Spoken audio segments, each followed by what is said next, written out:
जय हिंद दोस्तों। तो फिर हम क्वेश्चन को सीरीज में तो फिर से आज देखेंगे कि ये क्वेश्चन क्या कह रहा है। तो ये क्वेश्चन जो पूछा गया है वो कर्क रेखा के बारे में पूछा गया है। तो पढ़ते हैं कि आखिरकार ये क्वेश्चन कहता क्या है। तो क्वेश्चन पहला ये जो क्वेश्चन बोल रहा है कि कर्क रेखा के संबंध में दिए गए कथनों पर विचार करें। कर्क रेखा के संबंध में दिया गया है, ये 3 स्टेटमेंट दिया गया है।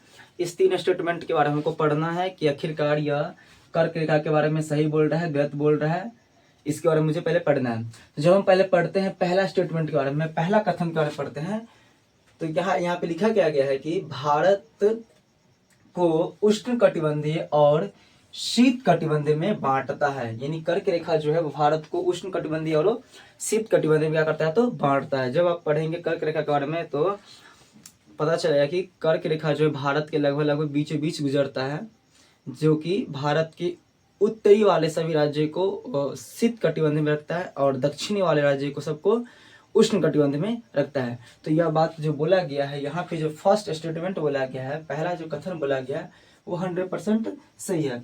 जब दूसरा कथन पे आते हैं तो यहाँ पे क्या बोल रहा है कि भारत की केवल एकमात्र माही नदी जो 2 बार क्या करती है, कर्क रेखा को काटती है। ये बात भी सही है, क्योंकि जब आप पढ़ेंगे कर्क रेखा की विशेषताओं के बारे में तो आपको पता चलेगा कि जो भारत की केवल एकमात्र ऐसी नदी है जो कर्क रेखा को 2 बार काटती है। कितने काटती है? 2 बार काटती है। उस नदी का नाम क्या है? तो उस नदी का नाम है माही नदी है। क्या नाम है उसका? तो माही नदी नाम है। जो कि यह भी बात क्या बोला जा रहा है, तो स्टेटमेंट यह बात क्या बोला जा रहा है, तो सही बोला जा रहा है। और तीसरा स्टेटमेंट जब पढ़ते हैं क्या बोल रहा है यहाँ पर, इसकी लंबाई, किसकी लंबाई? कर्क रेखा की लंबाई सर्वाधिक मध्य प्रदेश में तथा न्यूनतम राजस्थान में है।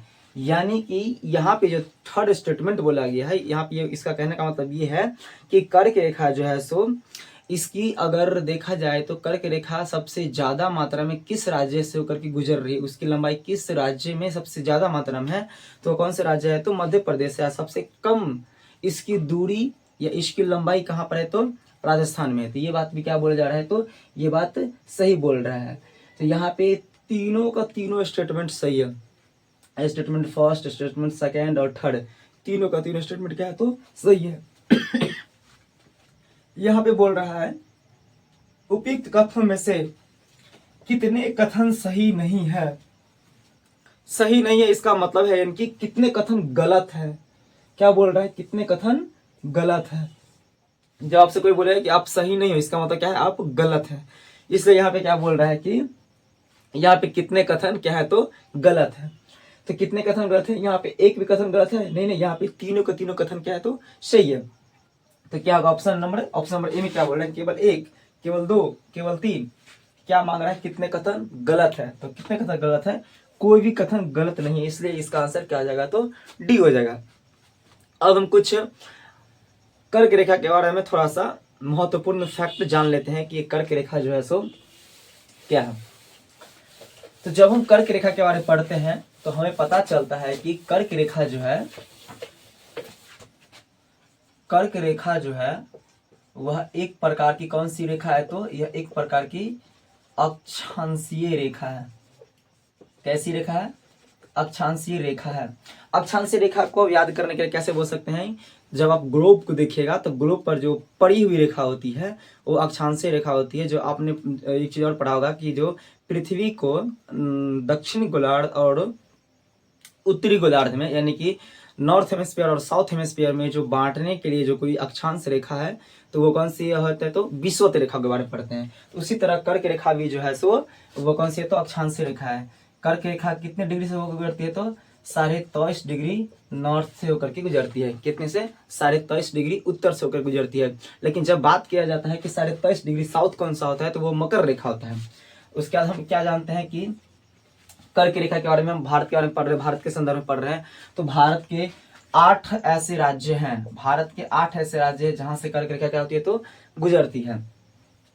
जिसमें से कौन कौन सा राज्य है, तो सबसे पहला वैसा राज्य है जो कि आप देखेंगे, सबसे पहले कौन सा राज्य है, तो वह राज्य है गुजरात है। कौन सा राज्य है, तो गुजरात है, जो कि पश्चिम में है। कौन सा है, तो पश्चिम में है। जब हम बात करते हैं पश्चिम की ओर से, हम किधर चल रहे हैं, तो वेस्ट से ईस्ट की ओर चलेंगे।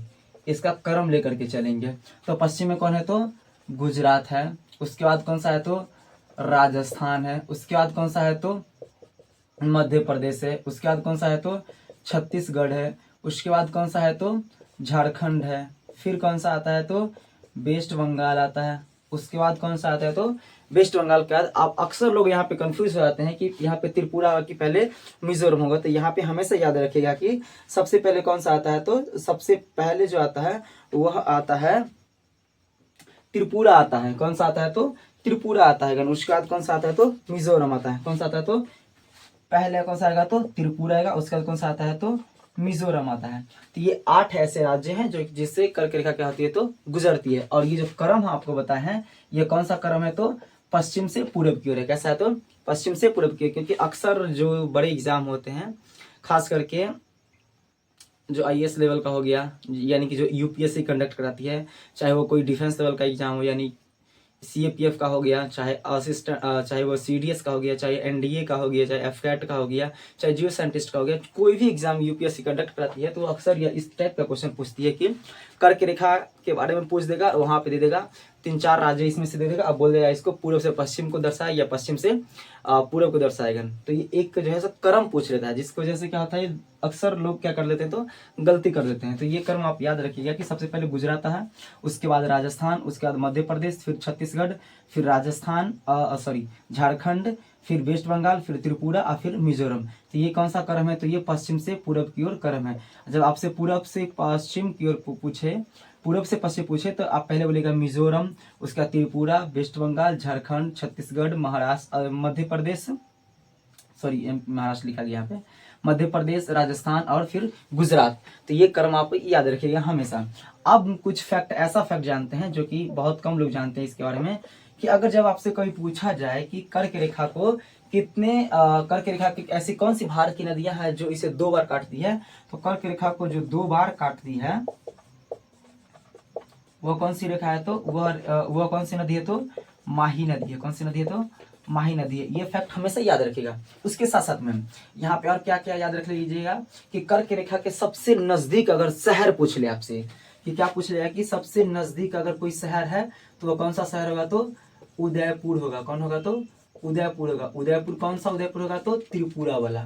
कौन सा होगा त्रिपुरा वाला होगा।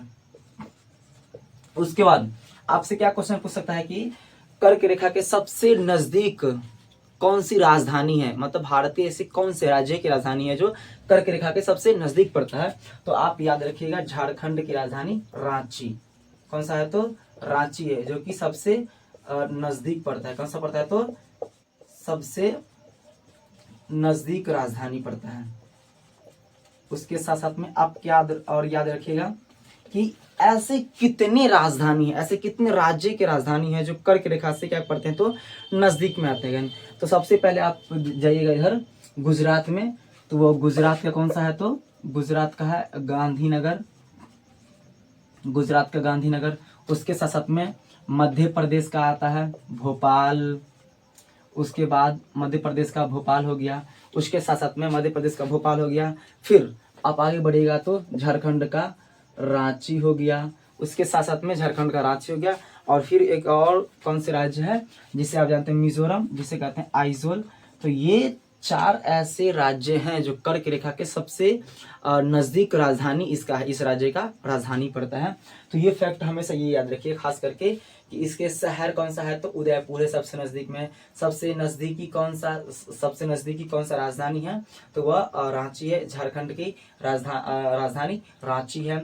उसके बाद आपसे क्या पूछ लेगा, इसे कौन सी नदी है जो 2 बार काटती है तो माही नदी है। कौन कौन से ऐसे 4 राज्य हैं जो कि कौन कौन से ऐसे राज्य हैं जो कि कर्क रेखा के सबसे नजदीक है, तो वो 4 राज्य कौन कौन है तो गुजरात हो गया, मध्य प्रदेश हो गया, झारखंड हो गया, मिजोरम हो गया। ये ऐसे 4 राज्य की राजधानी है जो कि कर्क रेखा के सबसे नजदीक में पड़ते हैं। तो ये बहुत ही कॉमन चीज है, यह हर एग्जाम में खास करके ये चीज पूछा जाता है। तो ये सबसे अच्छी चीज है।